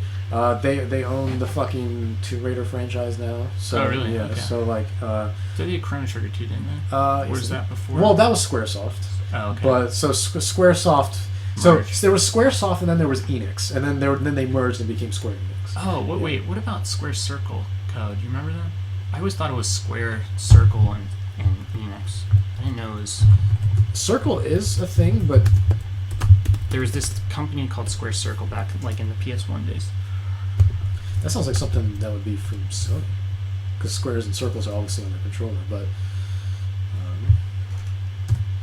Wait, shit. Maybe I'm completely wrong. But fuck, I could have swear I remember seeing a Square Circle. Remember, the only game thing I'm coming up with is this. Granted, I have played this game in the Heli past. Attack? Yeah, Heli Yeah, I'm Attack is looking at this that too. fucking flash game I Yeah, used to what the play in fuck middle is- school. I remember that shit. So, yeah. I used to play in middle school. Fucking So- addictinggames.com or miniclip or some shit. Yeah, Yeah. Mini Nova or some shit. Yeah, fucking Heli Attack 2. Jesus. So, okay, I just could be totally wrong, or maybe I'm just thinking of Heli Attack. Fucking Heli Attack, dude. Jesus Christ. But But yeah. Yes. but they're the guys that are responsible for Square Enix. I mean, they're not just Japanese stuff. They do Tomb Raider now. They do Hitman now. But I've definitely played more Square Enix games than Final Fantasy. I'm about to look up what else they've done. Deus Ex as well. Really? Yeah. Deus Ex? Yeah. That's like such a Western game. Um, I could not get into well, that game. they've invested in a lot of Western developers. That's why they're starting to get a lot of these Western Mm. IPs now, like Tomb Raider, like Hitman, like Deus Ex, because they realize they can't just thrive off of Final Fantasy alone. I mean, it's Okay. extremely successful and profitable. It's a lucrative thing for them, but. They also did the Secret of Mana, the Mana games. Oh my god, dude, like the Mana Legends. games. Yeah. Dude, I fucking love those games so goddamn much. There's actually a collection coming to Switch of like the first 8 games, the first 8 Mana games, like that have been like remastered, not necessarily redone or anything. Like they're not 3D versions now, but they're the original games that have been made for the Switch that are gonna fit for 1080p screens and stuff like that. So they've been cleaned up basically. So if you're looking like a fog machine. I know, it's straight up clouds. That's why I asked you, because like this thing will chuck some clouds. Okay, That's this is a fine. new, What flavor new you got? device I got. I actually don't know. They were all out of my other flavors. Banana, I think it's some kind of. coffee. Didn't you have Some coffee kind at one point? I did What was that have a called? coffee. Huh? Then Oh whatever yeah, you have. yeah, sure. I think it's some kind of like honey or something, or Smells good. butterscotch or something. Smells good, I don't yeah. know. Yeah, I Yeah. love it. I love it. They're all on my other flavors. And Yeah. It's this brand that doesn't have any internet presence or even a real brand name. Yeah. They're called travel vapes, and I've looked that shit up, exhausted the web on it, and I just find a bunch of unrelated things. Yeah. So they if I don't think you've ever bought like e-juice before. These things are not named with any kind of sanity. The name of this flavor was Funky Bunny. What kind of flavor do you guys think Funky Bunny is? I don't know. I don't know what it's supposed to entail. Yeah, it's it tastes good. I can see that being raspberry or something. But who knows? These flavors are always just called some brands will have flavor have some fucking logic to their flavors. They'll be called if it's a derivative of I don't know, say Cinnamon Toast Crunch, they'll call it Cinnamon Toast Lunch or something. Right, and it'll be right. oh, that's Cinnamon Toast Crunch flavor. It's like a sugary cereal flavor. A lot of brands do this. They'll just call it Funky Bunny or Chunky. I'm thinking Chunky Monkey from fucking Ben and Jerry's, but they'll just have shit like that, or I don't know, just random ass names. You're like, what the fuck is this? So I haven't been able to find the flavor. Right. Fucking anyway, I was looking at these Square Enix games. What else they have made? They they just released Dragon Quest Heroes. Okay, yeah, I saw Dragon Quest. So is Dragon Quest has that always been Square Enix? Yeah. Well, SquareSoft. Oh, and then so subsequently Square Enix because of the merging. But that's interesting. I didn't know that because I always saw it as a competitor to Final Fantasy games, but it's made by the same company. Yeah, they own it. So as far as they're concerned, they're just give us all the money. Dude, I've got to say, maybe I've had bad luck, but I've never really liked a Dragon Quest game that much. I've always all the Dragon Quest games I've played have had no story at all. Sir. Play Dragon Quest Builders. Yeah. You play Dragon Quest Builders. That game's fantastic. Dude, so I put so many hours in that. I played Dragon Quest 3, or it was called Dragon Warrior 3 at the time. Here's the weird thing is in the West it was called Dragon Warrior. In the West it was called Dragon Warrior, and then in Japan it was called Dragon Quest, which the name's already in English. I don't know why the fuck they had to change it for localization purposes. You know what I mean? You know what I think it is? Back in the day, they're afraid American audiences would think it was lame or not manly enough. I'm not going to some Quest. Yeah, Quest. What is that? That's gay, dude. Quest. You think I'm fucking elf? Yeah. What do you think of an elf? I need to be a warrior. Warriors I could get into. Quest. What is that for nerds? Right. Dude, that's because dude, it's that classic picture. I'm sure you've seen the thing with Kirby. Every Western version of Kirby. He's pissed off, right? He's pissed off because it's not cool. It's not cool to have a pink. Squishy little thing. This cuddly pink circle. He has to be angry. That way he's a badass, and it's okay for you to like it. Has to be fucking he has to be angry. He has to have a sword. That's the thing. You look at the Kirby games. Even in Europe, he's fairly happy. But the moment he's you see the cover art for the Western, for the U.S., for North America, and Europe too. For example, what was his newest game that came out a couple months ago? It was Planet Robobot on 3DS. Fucking, he's in his fucking mech, and he's pissed off, ready to beat the shit out of everything. You know what I mean? It's just but they still do it. But on the Japanese one, he's just standing outside his mech, happy as can be. Why are you the moment you get to America, you're angry? What the fuck happened? The fuck? Yeah, dude, what have you gone through? Is the PST on the journey over here? What kind of boat ride did you have, dude? I didn't know they still did that. That's really funny. Yeah. I mean, literally, his most recent game, he was still pissed off on that fucking cover. Dude, I find it an insult. He's got a new game coming out in a few weeks, actually. It's going to be eShop only, actually, and he's got a physical one coming out later in the year, in fall. And still pissed off. Dude, that's still funny. Pissed off. Man, that's another example of that is in Sonic games. He was always called Dr. I think it was Dr. Eggman. He was always called Dr. Eggman in Japan. Okay. And then for a while they called him Dr. Robotnik here in the States. Right. And then when Sonic Adventure 2 came out, they switched over to Eggman to keep it the same across all. Yeah, now he's officially Eggman. Yeah, now he's officially. Now it's weird. Now he has both names. His name is Dr. Ivan Eggman Robotnik. Right. And that's his official name. It'll be Dr. Ivan or Evo or whatever. Yeah. Dr. Evo, and then it'll be in quotes fuck. Maybe it'll be Dr. Robotnik Eggman. I don't know. He has both names. Is the point? It's fucking weird. They do weird. They've done the weird localization shit forever.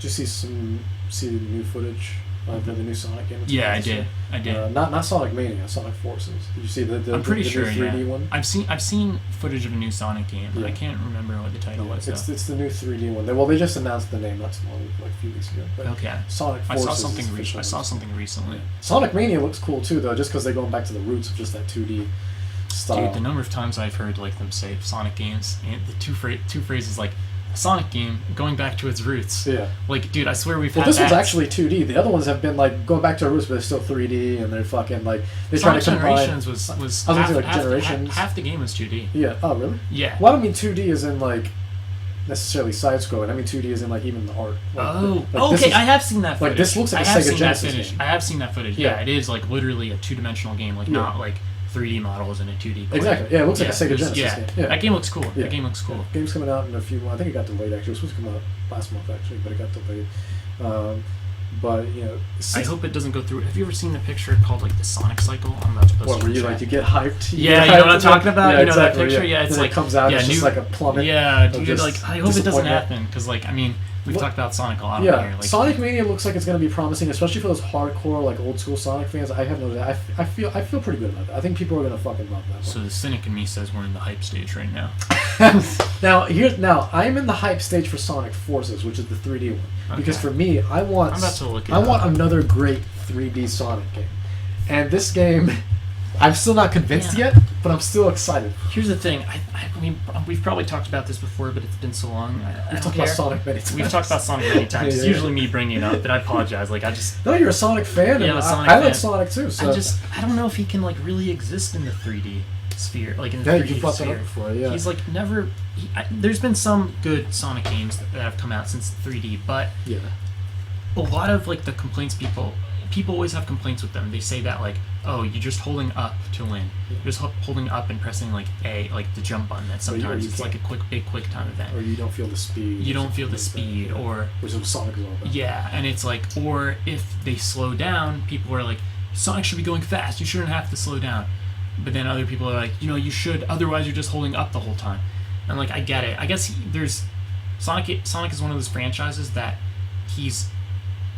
it's been around for so long, and there's been so many diverse games in the genre. I mean, there's been so many diverse genres of Sonic games that have come out, and often there have been multiple entries in, like, an offshoot genre that each genre of Sonic games has its, like, own group of fans that are, like, often disjointed from other groups. It is true. Like, there's fans of, like, the Sonic Adventure games, which is, like, very different than, like... That's me. Yeah, I like Sonic Adventure games, too, which are different from, like, Sonic Rush. You ever played those DS games? Oh yeah, of course. Yeah. Sonic Rush was vastly different. Or like the two original like Genesis games, which are had which are like their own thing. Sonic and Knuckles. Yeah, Sonic and Knuckles. Yeah, well, Sonic and Knuckles. That was a Mega Drive, I think. Yeah, I think you're right, but it feels mostly like the Sonic 1, 2, and 3 to me. Well, I guess is 3 I think 3 is called Sonic and Knuckles. Isn't that right? Maybe. I'm gonna look it up. Yeah. But that game, I played that game too. It feels like Sonic 2, and Sonic 2 is like probably the one I'm most familiar with. But it is like somewhat, it does have like some different feels because it has like you can play as Knuckles, who operates very different from Sonic. Yeah. Like even navigating the stages feels very different. But then like you have other games like Sonic Colors and like Sonic Unleashed and Sonic and the Secret Rings, which are all like their own different kinds of games. Yeah, you know what I mean? Had whereas like Mario games. Well, Unleashed, that's the one where you turned into a wolf or some shit. Yeah, I didn't even play it, but it's got its like own thing. And then he had like his own like Black Knight or whatever. Yeah. Sonic and the Night. Yeah, Sonic the Black Knight. I had one for Wii, which was like pretty bad. Sonic Colors also? I like Sonic Colors. I heard that one was good. I haven't played it. The one I had for the Wii was called Sonic and the Secret Rings, I think. I think that one, yeah. I think that one was the one where he was holding a sword, right? Was that the one with the knife? No, that was... this was Sonic with the knife. That was not Sonic. The Sonic and the Secret Rings was like... The closest I could say, it was like... Sonic and the Black Knight, yeah. That was the sword one. Yeah, Sonic... 3.9 out of 10, sweet Dude, Jesus. the critics are always savage for these games. They're ruthless. Fuck. Like, even Sonic Colors got like a 6.0, I remember. Sonic Colors, yeah. I heard that was a good game, too. I liked Sonic Colors. I mean, it was more straightforward. It wasn't as gimmicky as the other Sonic games. Yeah, Sonic and the Secret Rings... IGN gave it an 8.5 out of 10. Really? Okay.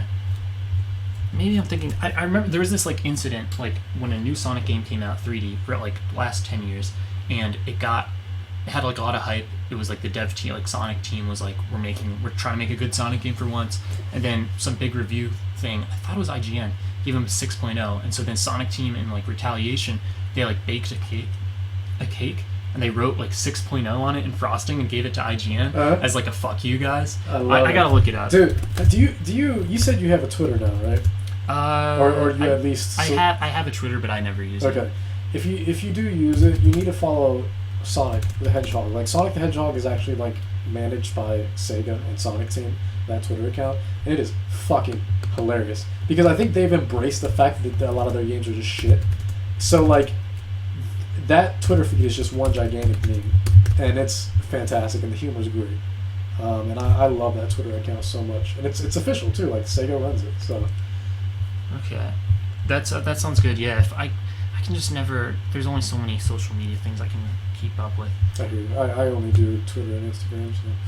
Yeah, I've been meaning to use Instagram more. I don't know. You know, a lot of social media is like interacting with the whole thing is like interacting with other people, and if you don't interact with other people much, like, there's no drive on there. I hear you. If I use it more, then it'd be a positive feedback loop. I'd be interacting with people more, and then I would be using it more, whatever. I can't find the fucking thing I'm talking about, but anyway, what were we talking about before Sonic? The majority of this podcast was talking about coffee. Monopoly. That's what I love about these podcasts we do, though. We talk about everything. Exactly, man. I try to keep it not so focused on games anymore. Just talk about whatever the fuck. Yeah. With current events. And also, like, we're not always playing this. Often we aren't playing the same games, so it becomes like one-sided. You know. Actually, I do want to ask you this because I know you were. I don't know if you ever got around to finishing it or not. But I know you were playing it a long time ago. What's your progress on Bravely Default? Oh, dude, man, I never finished it, dude. Yeah. I do really like that game. Yeah, I do really like that game. That's a Square Enix game. Yeah, that is a Square Enix game. That's right. I do really like that game. I don't know why I never finished it. I got caught up with other things. I should go back and finish it. I think that's a problem that RPGs have, especially like when you don't touch something for months and then you come back to it, you have no fucking idea where the fuck you're at or you what have to to do. like spend some time just getting back into it, like learning the mechanics. That's the thing, because RPGs, like especially when you get super invested into it, you're invested into the story, the mechanics of it, right? Especially RPGs are very deep typically. So then like you leave it for a while, a couple of months, you come back and it's like playing the game all over again. You don't know what the fuck. And like that's like an investment time, especially like if you're playing another game and you can just pick that up and start playing it instantly. It's like, man, I have to go back and like fucking read a manual how to play this game again. Exactly. Which unfortunately we can't even do that anymore because they don't even come with the booklets anymore. Games. Well, I meant like internet manual. So fair enough. Like IGN or whatever.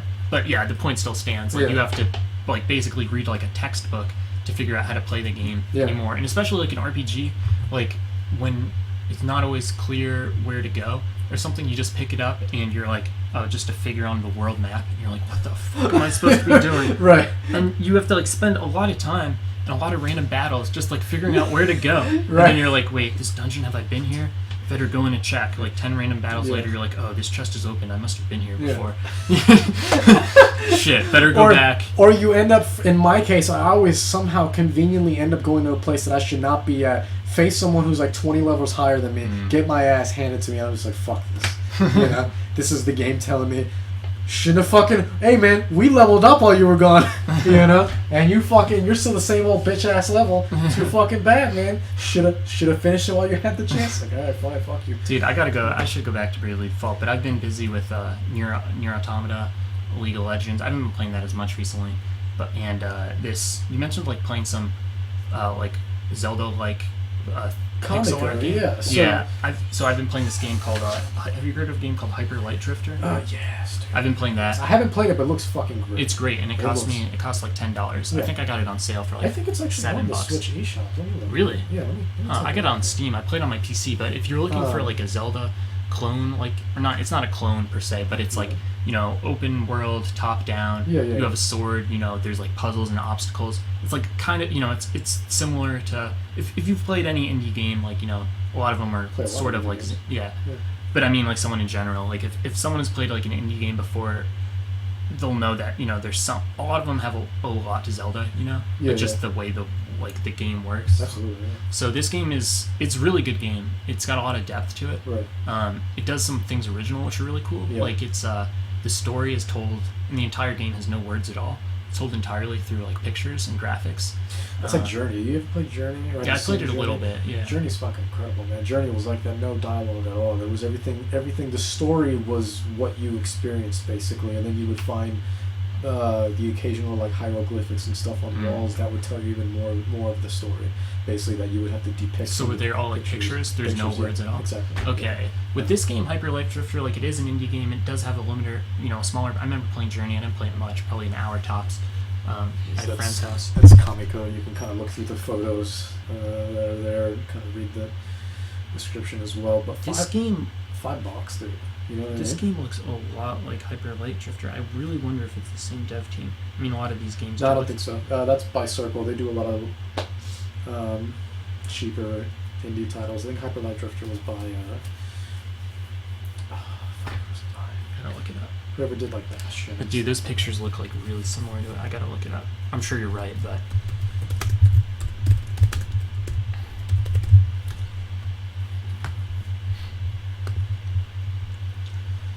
Steam here, but yeah, I haven't played Hyper Light Drifter myself, but I've been hearing nothing but great things about it. It's a great game. Yeah. Here, I'm just gonna post this image in chat,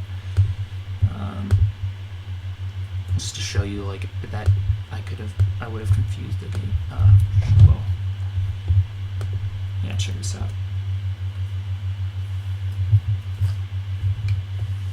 Like, doesn't the visual style really look like that game you just showed me? Oh god, yeah. Like the way the columns looked. Yeah. Well, it's definitely. I mean, it's pixel art, So yeah, and it's that top there's only down. so much you can do with pixel art. Yeah, and it's that top down. It's very colorful, also. Yeah. One criticism I will level against this game, like while it is cool and maybe not necessarily unique, like you said, I didn't know Journey did that whole purely visual storytelling style. The beautiful part about Journey too, before you continue, the beautiful part about Journey also was that Journey did this thing where I mean, the game's been out for forever, so it's not really a spoiler, but you see other characters as you go on this journey with it. So like, and other characters that look like you, and there are certain parts of Journey where you have to, like, let's just say there's a big platform that you need to jump on, but you might need another person or another thing or whatever the fuck, and you'll see another character walking by, and you can communicate with them by hitting the triangle button. So those other people, real other people. By hitting triangle, you have this beam of light that comes out of you that basically says, "Hey, come over here." So those are other real people? At the end of the game, you find out those are actual other. Oh shit, that's people. fucking cool. And it doesn't tell you. It doesn't tell you. Those cool. are people. Just other people that are playing at the same goddamn time, and you don't realize the whole time that you're like, holy shit! You literally went through this game working with someone, and you didn't even fucking know that was somebody. You thought that was just AI or something. That's fucking cool. That's really cool. And it gives you, like, the moment the credits roll, after the credits roll, it gives you like their screen name and stuff. It's like, hey, this is who you played with, and it's just like, oh, that's fuck. funny in the credits. Yeah. Like, thanks to like Big Dick 92. Essentially, yeah. But that, I think, blew a lot of people away when I was like, holy fuck, that's fucking cool. Like, yeah. I remember playing Journey. It was like a very beautiful visual game. Hyper Light Drifter, like it's got a style, almost like the whole retro pixely art indie game style. Yeah. You know, it's you kind of hate it or love it. I love it. I like it. I think it's cool. I can see like the criticisms against it, that it's like all the same, like it's, I don't know, hackneyed or cliched or whatever. I like it personally, it's pleasing to look at and it's not offensive, and that's really all I care about. But the whole visual storytelling thing, like, it feels pretty gimmicky. Like, there's a lot of times when I just wasn't sure like what the fuck to do. Like, there's one point very early in the game I couldn't figure out how to get over a wall. And if the game had just given me one line of dialogue, like double tap A to run up walls, right, I would have been like, oh, and I would never have thought about it again. But right, because it's so committed to being, we don't say anything in text. Right. It is all visual. It's, I don't know, it can feel cryptic at times, right, and like needlessly, like, I don't know, it can feel pretentious at times. It feels pretentious at times when it's like trying to, but it's, I appreciate that they're trying to do their own thing. and trying to make something interesting. But the gameplay is really cool. It's really deep. There's a lot of interesting things you can do with it, and it's cheap as hell. I mean, it costs, I think, $10 on Steam, and I got it on sale for $7, I think. Yeah. And when games are like fucking $7, it's like, why the fuck not? Just support the developers. Yeah, support the developers. Especially when I mean, especially indie games like these usually aren't made by more than 5 people. You know what I mean? It's a small team. Yeah. And these are either usually like self-funded or sometimes they go to Kickstarter for help or something like that. But usually like these guys they quit their jobs and they work on these fucking games for a year, and like they literally like by the time they're done with the game they have no money. Yeah. All their money went to the fucking game. And you wish them the best, and if the game was successful, then it was worth it, But then you have those times where, unfortunately, some games just don't pan out, either because the game ends up being shit or just because maybe promotional purposes and stuff like that. But typically games like this, which I'm looking at the trailer right now, Hyperlife Drifter, which is like, I mean, the game is fucking gorgeous. Yeah, it's really and you can it's tell really that there was a lot of work and programming and love that went into this. Yeah. Games like this, I don't know if you're familiar with Fez. Yeah. At all. Yeah. Fez, I'm playing that on Vita, dude. And it's one of the most calming, most beautiful games really I've ever played. Yeah. Yeah, because I know quite a bit about Fez. Like there's a bit of controversy about that game. Well, yeah, because the developer. So it was made by 2 people. Okay. Made by 2 people. One of them, Phil Fish, one of them was called Phil Fish. Yeah. And he's kind of kind of a dick. Kind of a dick. Yeah. Yeah, like kind of a dick. Egotistical dick. But I'll tell you right now, though, man, I'll be damned if I didn't say that man didn't make a fucking great game. You know what I mean? Okay. Him as a person aside, I don't give a shit. You made a great goddamn game. You know what I mean? That's what I'm there for. I'm there for the game. You know what I mean? But even stuff like that, like, yeah, you're a fucking dick, but like, at the same time, like, you worked your ass off in this game for 4 or 5 years. You know what I mean? And especially when people got under his skin after a while and were just like, where the fuck is this game? Especially when he promised like a year after the game that was announced, like it'll be out next year, and then it got delayed another year, and then it got delayed another year, and then he went quiet for a while, and then finally 5-6 years later it's fucking out, And everyone was like, what the fuck happened to this goddamn game? But luckily it came out critically acclaimed, right? So it was clearly worth the wait. But I mean, when you're working hard on art like that, you know what I mean, and game development's not easy, you know what I mean? No, not at all. And the man like was broke. He spent all his money working on the goddamn game, promoting the game, stuff like that. I think he was rewarded well for it. His efforts, though, right? Yes. Yeah, I mean, it's sold. So that's the thing. Like, it's like one of the most successful indie games. I think it is actually top 5 already. Okay. So like behind like Super Meat Boy and stuff like that. So. Did you ever play Super Meat Boy? I own it. Super Meat Boy's fun as fuck. It's fun, yeah. Yeah, I played it a little bit when it came out, back when I had a 360. Long time ago. Okay. So I never beat it or anything, but I did put a couple of hours into it and fucking shit. Yeah, I have it on Steam. I got it several years ago. It was fun. It's one of those games where, it's like it's hard as fuck. Hard as shit. And it's like unforgiving. Absolutely. Like one hit you die, and there's spikes everywhere. Yeah, spikes everywhere, and fucking those like rotating saw things that'll just fuck you up. Yeah. It's like the same vein of games as you ever played I Want to Be the Guy? I played I Want to Be the Boss, which was like a kind of different version. But yeah, okay. I know what you're talking about. Okay. Was it similar as like Super Meat Boy? It's like your side-scrolling game, very fucking hard difficult. Hard as shit. I made it about 4 levels in for that one in particular, and like I'm great at platformers. I would argue. I can thank Mario for that. So Super Meat Boy, even though it was hard, I still made it like a decent way in, and I just stopped playing because like either lost interest or I just got ready, or my Xbox red ringed, which would not be surprising. Yeah. And then mine did too. Yeah, surprise. And so in the case of Super Meat Boy, I made a decent amount in, but yeah, I just stopped playing after a while, and then I lost interest in it. I Want to Be the Guy. I just, no matter what I did, man, I tried everything. That game was brutal. Like, yeah, I would spend an hour on one level in particular, and I still couldn't fucking get it. I was like, I rage quit. I was like, yeah. Well, by level, do you mean like one screen? Because that's one screen. Yeah, one screen. Yeah, exactly. One screen, essentially. Yeah, one screen. Yeah, I'd spend like an hour on screen because dude, that game had a good sense of humor though. It did. Like I remember there was this one screen. It was like one of the very early screens because I never made it past like probably 3 of them. Right. Where it was like you were running, side scroller. There's these apple trees, right? These apples, you would have like apples. As you would go by them, the apples would fall down. Yeah. And of course, in this game, one hit explodes and kills you into a bunch of bloody pieces. Of course, yeah. One hit kills you. So like, the first time you run by, just apples swinging merrily on a tree, comes down, kills you. You're like, okay, I gotta avoid the apples.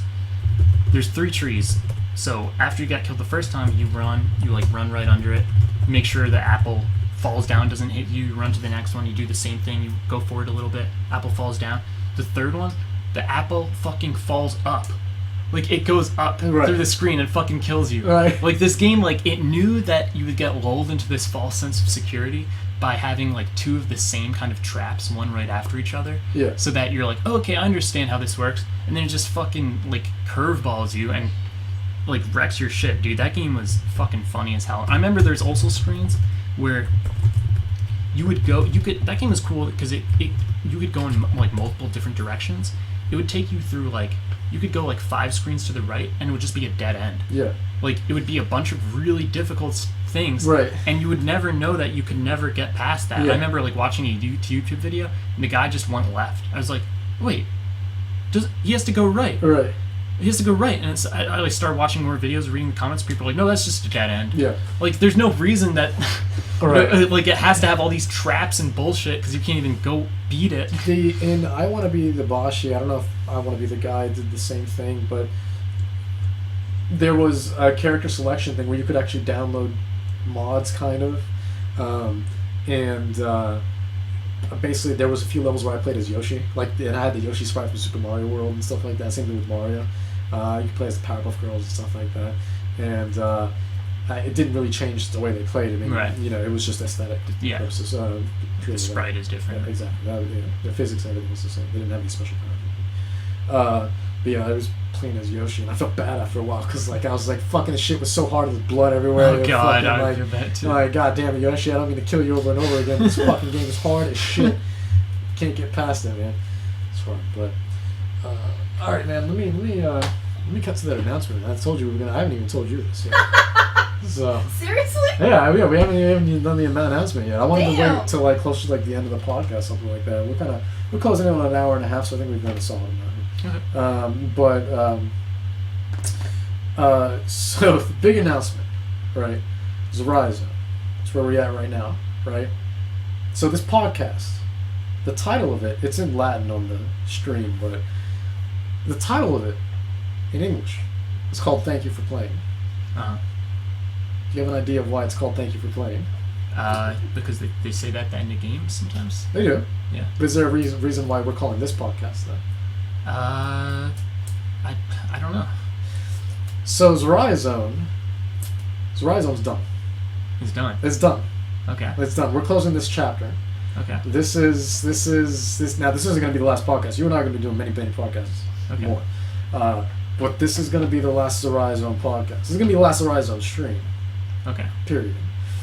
However, it's okay. It's okay. It's not. We're not done streaming or podcasting. Period. We're simply migrating. We're being reborn. There's a phoenix coming from the ashes, you could say. Zaranami is the new ZoriaZone, basically. Now you can go to twitch.tv/Zaranami, and I'll fucking type that in the chat here. So why the name change? So not just a name change, but a whole perspective change, really. Basically, that's it right there. It's all set up, and if you let me see, there's a Twitter as well, twitter.com/Zaranami Codex. Now I've spent all of April basically working on this thing, and I've been kind of secretly working on this thing. I've gotten everything set up. Yeah, first time hearing from that. Yeah, from YouTube channels, and I've been working on the Twitch pages and the graphics and everything.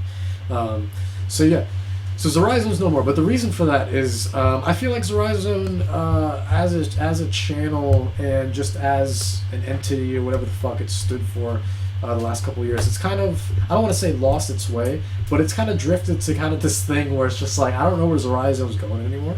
You know what I mean? So for me, going to Zaranami now, I can start fresh again. You know what I mean? I can reboot it, and a lot of the things that you'll see on Zaranami are very similar to ZoriaZone. For example, the logo even looks similar. There's still the opening on the A. Now that A isn't just the opening. There isn't just a symbol for the fuck of it. I made that for a reason. There's a reason why on the A for ZoriaZone and for Zaranami, why there's that opening on the bottom, because ZoriaZone and subsequently Zaranami as well, I kind of wanted to build like a community from it, right? So that little space there was supposed to kind of indicate like, hey, the door's open, come on, you know what I mean? Like, this is a place where, we can kind of gather and talk about games, talk about science, talk about nerd culture, you know what I mean? So, it was kind of a community that I wanted to kind of build, and that's why in ZoriaZone's case, that's why it kind of looks like a house too. It's supposed to be this kind of, it makes you feel at home. Maybe you have a tough day at work or something. We're streaming, come on in. So on and so forth. Okay, Dennis. One thing I've got to bring up. Yeah, I'm trying to get the link to twitch.tv/ZoriaNami, and I'm not getting anything pulled up. Nothing pulled up? Yeah. Let's see. I was on here earlier today.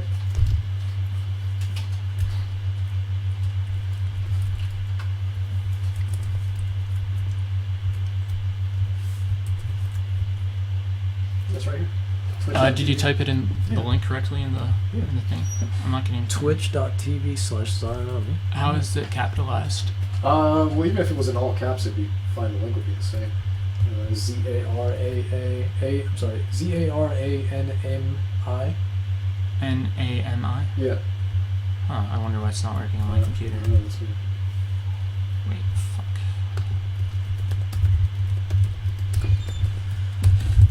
But yeah, twitch.tv/ZoriaNami, and ZoriaNami Codex is the Twitter name. And the reason why I put, first of all, ZoriaNami for some reason is fucking taken.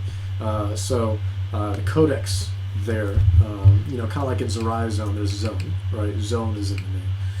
Codex kind of being a different kind of, the synonym in a way, right? Where a codex, is essentially this big, gigantic thing of information, right?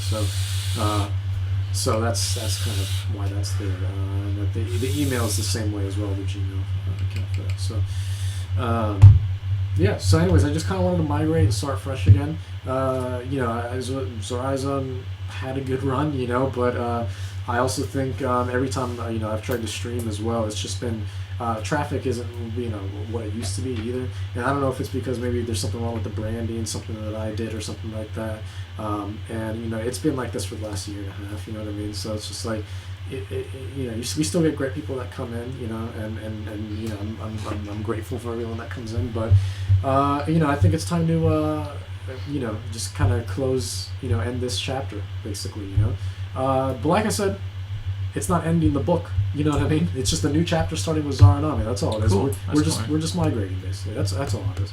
So ZoriaZone's done, and from the ashes rises ZoriaNami, which is essentially the phoenix, basically. So I like that, man. Yeah, a reboot. Yes, thank you. And ZoriaNami, kind of like Zoria, there is a name, there is a reason behind it. ZoriaNami is actually Zoria. First of all, is actually a Scandinavian goddess.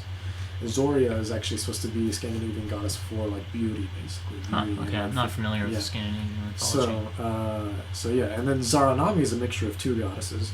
One being Saraswati, which is a Hindu goddess, and Inzanami, which is a Japanese goddess.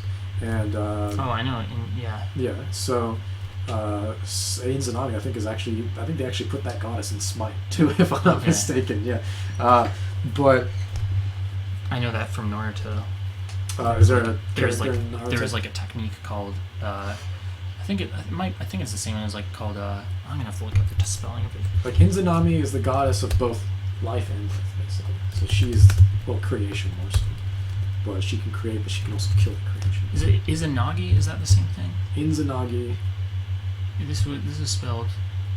Maybe it might be the same. It was in Naruto. It was like an eye dojutsu that would.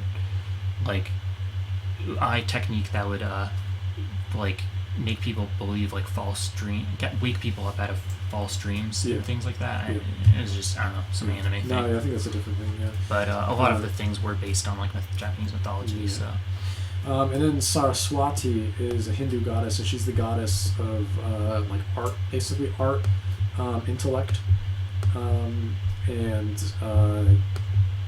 she basically controls the flows of rivers as well. Oh, hey, we've got Brian in here. Yeah, what's going on, Brian? You coming with us tomorrow to comic book day, right? Yeah, you coming tomorrow with comic book day? Yeah. Yeah. Is tomorrow? Brian? Tomorrow. Brian, are you in Chapel Hill? Oh, yeah. Did you guys... Yeah, he just came here 2 cool. weeks ago, a week ago, something like that. Oh, sweet. Huh? Yeah. We can hang out. We can all hang out tomorrow. Yeah. I want to go in the early afternoon, probably sometime after noon. Cool. I'm free all day. 12. Okay, cool. Because I have work actually in the late afternoon. I don't know if you know, Chapel Hill Comics closed. Oh no, yeah, Charles told me. Yeah. Charles told me. Yeah, I got a lot of good shit when they closed, man. Yeah, I heard a lot of shit was on sale.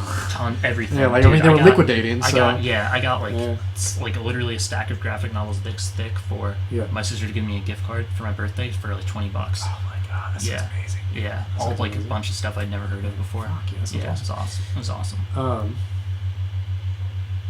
lot of it is like schlock. They didn't like when I went. They didn't have any of the left in it. Like I went in like with a list of authors and artists I like, and it just asked like, do you have anything by? You ever read the Bone series by Jeff Smith? Heard of it? I haven't. It was a really good like high and low fantasy series. Yeah. I was like, do you have anything by this guy? And he's like, oh no, we sold all out of that. It's like, do you have anything by fuck, who else did I ask? This guy Jeff Windsor Smith, who made like some Wolverine comics I really like. They're like, nope, sold all of that. I'm like, do you have anything of like Spider-Man comics, like, you know, very general? He's like, we have like 2. They're like some like old things from like the 70s. And I was like, no, they're out of all the good stuff. Thank you, Laura. Sleep well. Thanks for stopping by. Thanks for tuning in. Bye.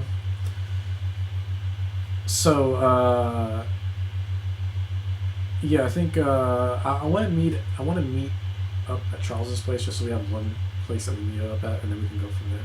Okay. Yeah, and then just like consolidate cars and stuff. Yeah, exactly. Yeah, make it more fun. Exactly. So who's all going? So it'll be you, me. I think Brian's gonna be there as well. Maybe Dylan might be there as well. Maybe Pilak. I don't know. He's missed the last like 2 or 3. Yeah, I don't think he cares about comics. Comic book day, even though he said like every time he's like, yeah, let's fucking do it, and then he fucking every time we call him, he's like nowhere to be found. But yeah, I need to talk to Charles as well, but I want to meet at his place probably around, I don't know, 12:30 or something. Morgan will go too. Huh? I'm sure Morgan will go too. Yeah, sure. So probably around 12:30 or so, and then we can go. Make me wake up early. Huh? It's not early. I guess we'll take 2 cars in that case because there's 3 of us. Yeah. Charles and Morgan. Yeah. Brian. That's 6 people, and then in case Dylan 7. Yeah, we need 2 cars. Yeah. I want to meet over there by 12:30, then just go because we only have 2 comic book shops to hit up now. So just Ultimate Comics and Atomic. Yeah, I like what is the one in what is the name of that place off of it's called like Peregrine. It has like a fucking bird. The street is called like a bird name. It's off of 54. The comic book store there. Is that Atomic? I really like that store. So is it next to like Lamings and Toys R Us? I think so. I used to go there because there was a Vapor Girl a Vapor Girl there. That's why I used to be over there. I can't remember. Yeah, I think it's Atomic. That's Atomic. This is a dope store. I like that store a lot. Big store. Yeah.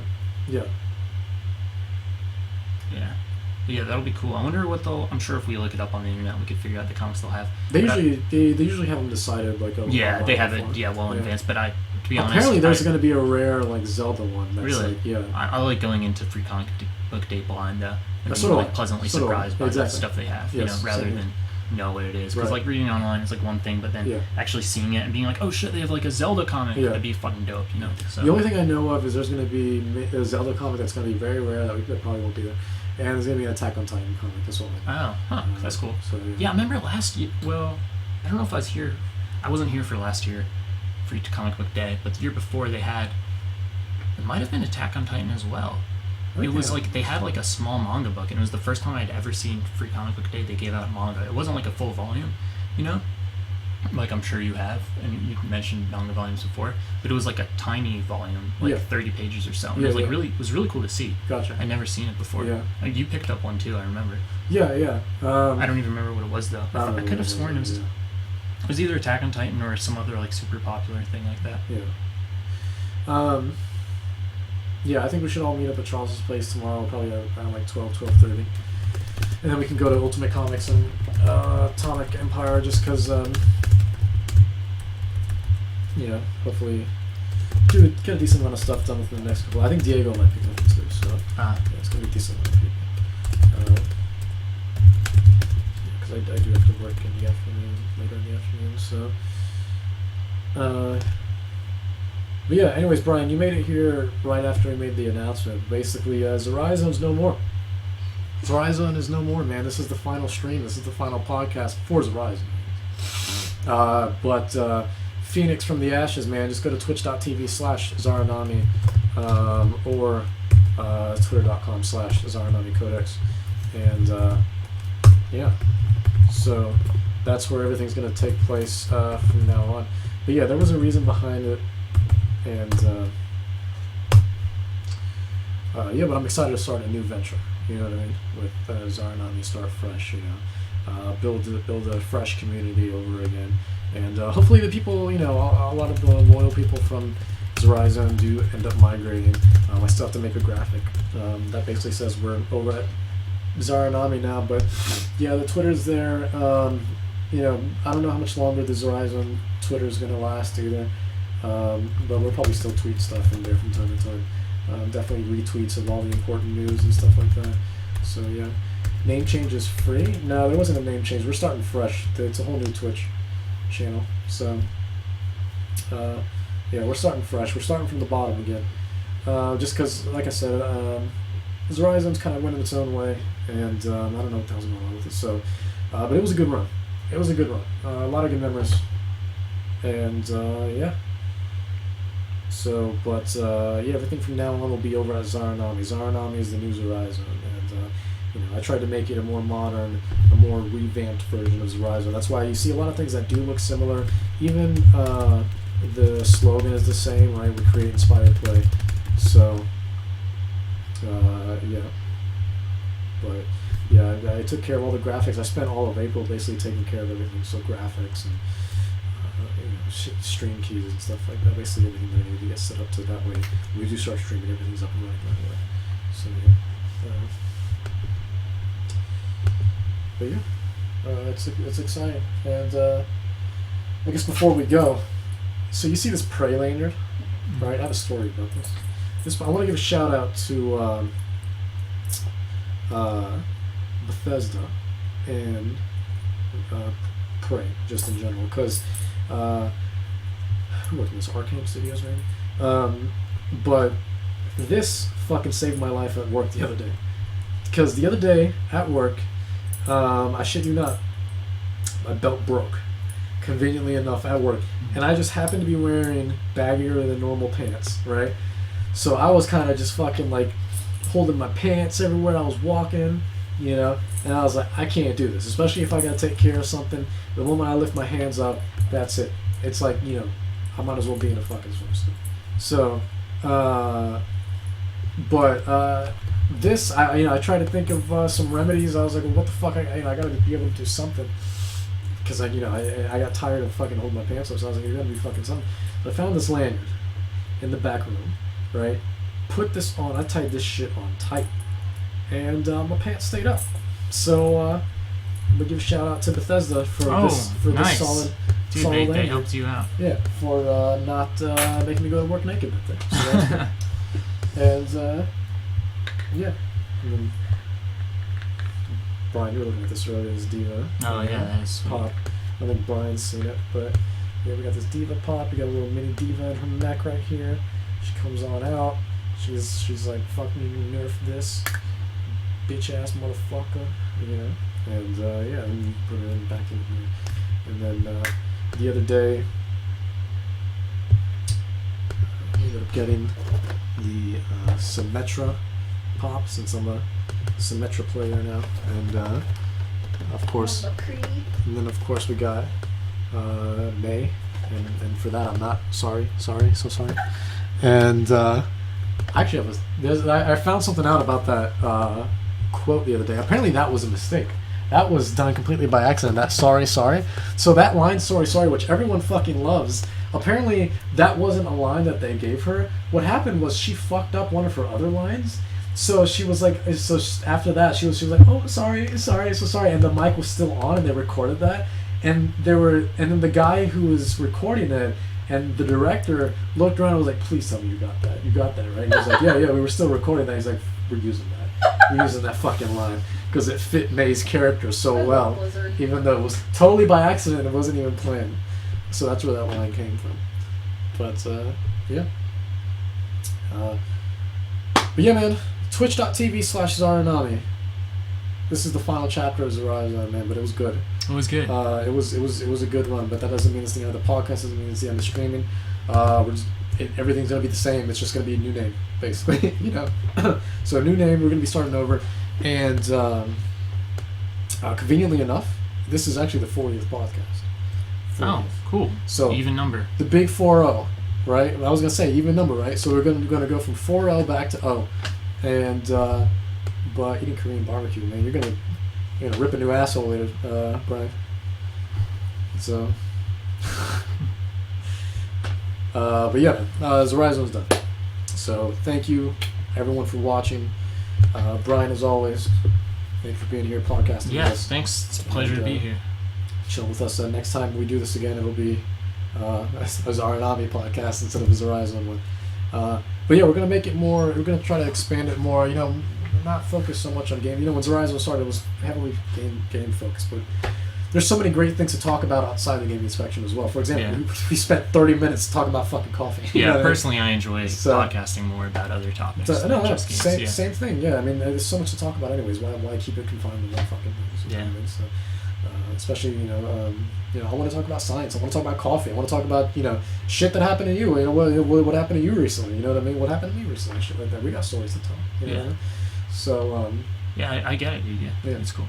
So kind of expand a lot of things, be a little more eclectic in our content, be a little more inclusive as well. So yeah. So, Brian, again, thank you for being here, man. Thank you, Dennis. It's always fun. Yeah, it's always fun doing this, and let's make to do some more soon. Oh, absolutely. More podcasts soon. It's been too long. We've been remiss. I know we have been remiss. Thank you for another good work, man. Thank you, man. I've been trying. While you were talking, I was trying to come up with another word that like a synonym with lexicon and that those are the words we were talking about earlier in the podcast. Yeah. And I was like, you know what? I'm just gonna have to bring in something fresh. Right. And that's next time we'll do something else fresh. Yeah. Bring in something new. Absolutely. It's always good to have new blood. Yeah. See, and the man always sounds smart, even when he's talking extemporaneously.